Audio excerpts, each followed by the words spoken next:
Makiaria mari itura-ini ria Bobong kaunti-ini ya Kajiado, aikari marauga gutiri undu ungi marenda ihinda riri tiga kuheo ugitiri, kuona mendeirio guoya ni gikundi kia nyanake iria iramoraga na kumaigira indo ciao.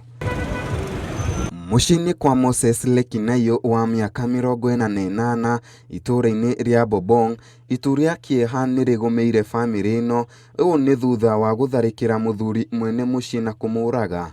Akaniambia ndugu yake ameuawa na ikanigonga sana, so asubuhi tukaamkia na kwenda kuona mwili. Mwari wa nyina Samuel Oledere arauga ekinai mahithukiire mucii uyu thaa 7 cia utuku na gutabania tharikira ici na gutiga family ino na haho nene. Aikari riu marenda maheo ugitiri na borithi mongerere miriungo. Ningeomba kana kwamba maskari ni wachache katika town hii. Tunaomba county commissioner wetu tafadhali apply maskari ikuje town hii kusudi operation ianzie mapema. Handu-ini ha Inooro TV, jitagwo Ken Macharia.